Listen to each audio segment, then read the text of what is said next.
Merry Christmas, Happy Holidays, Merry Xmas, Season's Greetings and Happy Yuletide. There are many different greetings you can use during this festive period, but where do they all come from? Let's learn the answer together. Starting off with the classic Merry Christmas. The words themselves can be found in Old English dating back to the 4th century CE, with the Saxon words Merry, Christ and Mess.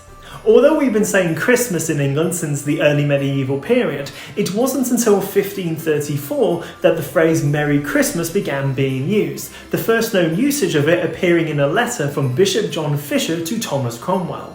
But what about Happy Holidays? Happy Holidays is often seen as a new modern greeting, but we've actually been saying it for a lot longer than people often presume. The first known usage of it was in 1863 in newspaper adverts, encouraging people to purchase gifts to give to someone on the next holy day. As for Xmas, it wasn't always an X. See, in the early medieval period, priests would like to condense words to save time and ink whilst writing.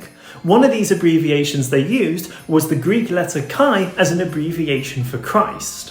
And so when medieval priests wanted to write about Christmas services or festivities, rather than saying Christmas every single time, they would instead write Chi Mass as a shorthand. And by the 18th century, more people began to see it as an X instead of the letter Chi, hence why we now say it as Xmas.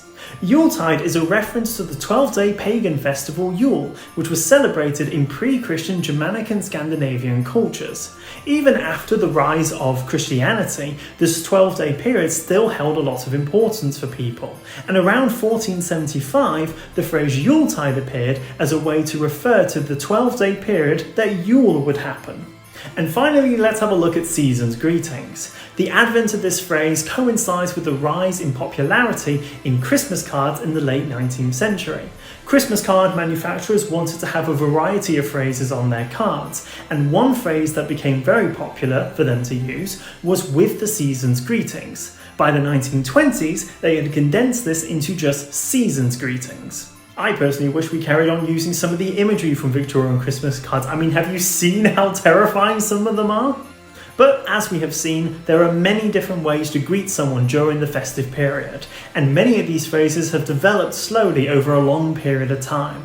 And no doubt there are many more that I haven't covered here. Let me know if there's a particular phrase you enjoy using that I haven't covered.